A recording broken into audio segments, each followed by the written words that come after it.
On this episode of Did Y'all See, we're breaking down the aftermath of Tropical Storm Harvey. From Joel Osteen's closed church doors debate to a distraught victim telling it like it is on live news to celebrity donations. We're discussing it. So get into all this tea on Did Y'all See? Welcome to Did Y'all See? I am Tiffany M. Battle, and I'm here with all my girls, Miss Brooke England, Aviella Moore, and Danae B. Before we get into this week's episode that's totally dedicated to Hurricane Harvey, we want to send a special shout out and birthday wishes and good vibes to our girl Aviella. Happy birthday!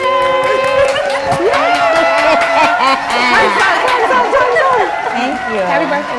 Thank you. Did y'all see megachurch pastor and Houston-based TV evangelist Joel Osteen did not initially open the doors of his Lakewood church when the hurricane first started? So he claimed that it was, he didn't open the doors because it was of flood damage. After that, social media reporters, if you will, went out to the church and photos and videos started to appear showing that, there wasn't that much water and it couldn't have been possibly flooded. So now because of that backlash on social media, Joel then comes and says, you know what, the doors of the church are open and we are accepting people that have been affected by the hurricane. And he's basically saying, we did have floods, it was contained. He even had a representative from the church saying, the state officials never asked Lakewood to be a shelter. So I want you guys to weigh in. What do we think about this? Is Joel Osteen a fraud, or were there actually some safety concerns with opening the church without being fully prepared?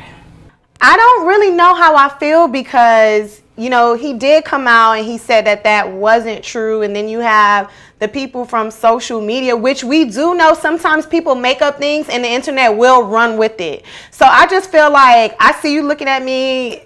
I don't know. I feel like I don't know if I really believe that they were lying, that the church wasn't completely safe to open the doors as a shelter. He said it was originally agreed to be used as a distribution center. That was what the city of Houston asked him. And when the shelter down the street became full, they opened the door. I believe that the church was flooded, in certain areas. And you have to think about it. If you're going to allow these people to come and seek refuge, a safe place to be, you have to make sure that the place that you're offering them to be safe is safe. Yeah. There's all kinds of things in this water. So say Joel Osteen allows these people to come in for safety and then something happens to them. Who does the blame fall on? It falls on Joel Osteen. Why did you allow these people to come in and you knew that this and such was happening? Yeah. Until he got his home in order, that's when he allowed people to come in. But the church is a super mega church. It's not like a little storefront brick house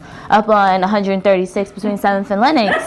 It's a super mega church. The church is above the highest highway, or it's a big church. Yeah. You rather than be in the street. But you just said is the level. It's a big church, so there's probably different areas that were flooded. But he went down into the garage. You don't know if the sewage system was messed up. You don't know if the plumbing went down, that it was running contaminated water. We don't know. It's two different lenses. We don't know. The guy that drained it, they just needed to be above the water level. Reporter is correct. He's absolutely correct. Yeah. What he saw is what he saw. Right. But what Joel Osteen knows and people that are actually in the church is their truth as well. So there's two different truths here. He's seeing it one way, they're seeing it another way, and we're seeing it play out in front of us, and we really don't know the specifics on everything. It just doesn't look good, and the response is not really on point. So we want you guys to weigh in. What do you think? Is this an issue of Joel being a fraud and not really standing up behind his Christian beliefs? Or is this a safety issue for Lakewood Church? You guys weigh in.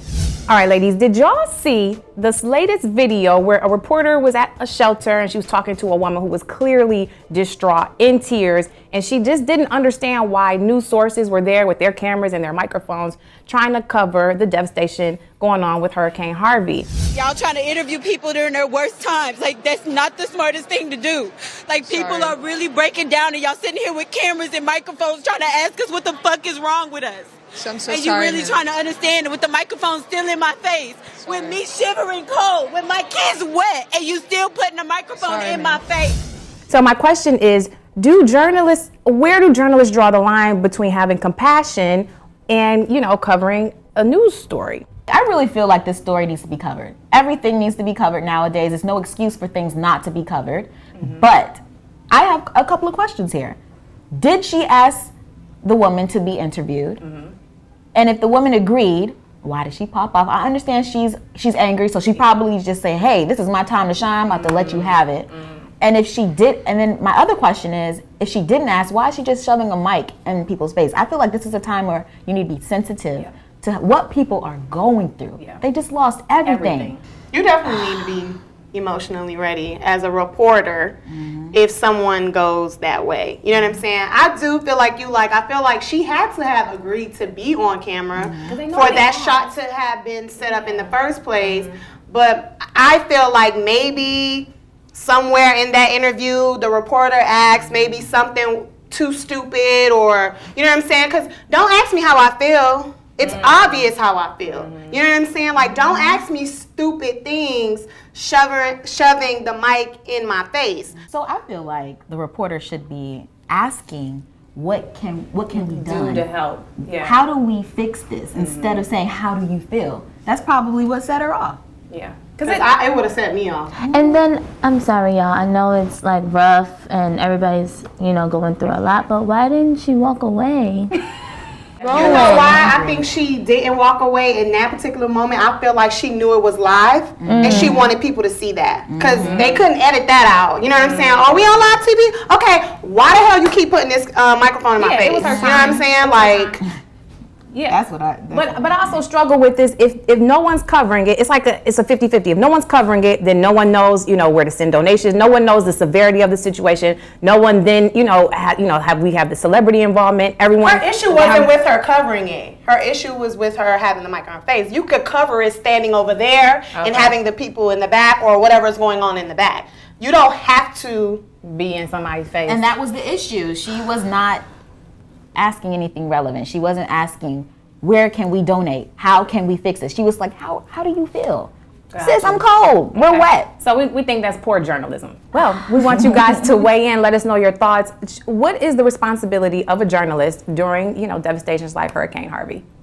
So did y'all see Kevin Hart challenged a bunch of different celebrities to give Houston, because Hurricane Harvey is going on, and he challenged them to donate, calling them out by name. I challenged The Rock, Steve Harvey, Chris Rock, Dave Chappelle, Jay-Z, Beyonce. So all of these celebrities were donating.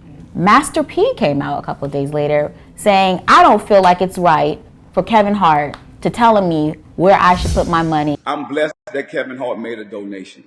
But I feel like he don't have to do that because it's not necessary. I mean, a lot of people gonna do what they want to do. It's their money.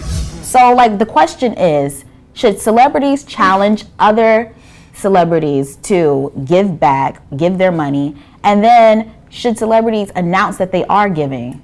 Yeah. You know why I'm laughing? Because Master P is just kind of old, and it's I feel like he just missed that this is the challenge culture, on social media. So when you challenge someone to a challenge, you call them out by name like they did with the ice bucket. They were calling people by name. So it's ridiculous. It wasn't that Kevin Hart was telling people where to place their money. He was just doing it in the standard challenge way.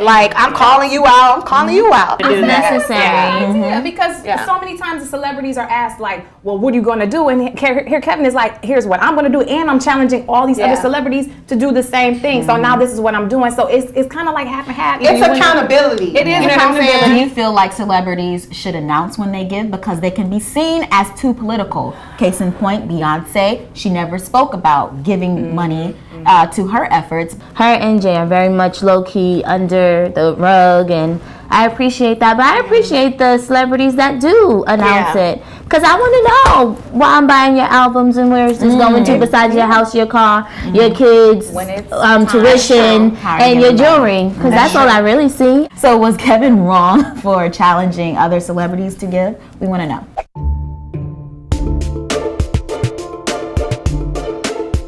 Okay, ladies, so we're now at the point where it's Hotness versus Hot Mess quick fire round of the week. You know the deal. I say the topic. You let me know whether it's a hot mess or it's hotness. Okay, starting with this reporter, Tom Yamas, tweeted out that people were looting and there was a dead body over here, over there. How do we feel about him? Oh, They home. I ain't have to even finish. You a hot mess. Don't be creating no narrative that it's unsafe and people are doing things and this and that. You need to relax. And next, I have y'all girl, Melania Trump, arriving in Houston with the pumps, strutting pumps in the hurricane. Like, girl, what are you doing? That is a hot mess, girl. Where are your sneakers? You need to come and help out. Like my President Barack Obama was doing. And next we have this story about the local neighborhood Spider-Man visiting the shelters to make the children happy and just to bring some smiles during this trying time. And obviously, that's hotness. I love that he thought to save his Spider-Man suit. Yeah! Not his passport, not a laptop. On your feet. I'm gonna get my Spider-Man suit and spread some love. And last but not least, a photo was going around of this furniture store just outside of Houston that had opened up their doors as a shelter for people to come in. And obviously this is hotness. Yes. Honey, you ever went to the furniture store and just laid out on a mattress? Okay. Yes, It's so comfy. Yes, I'm so happy to hear that. Yes. So let us know what you thought about this week's hotness versus hot mess in the comments below. Thank you for tuning into this week's special edition episode dedicated to Hurricane Harvey of Did Y'all See? Make sure to keep the conversation going, like, subscribe, and be sure to check out the other Black Girl Magic happening on MadameNoire.com and the YouTube channel. And remember to keep your head up or you'll drop your crown. See you guys next week.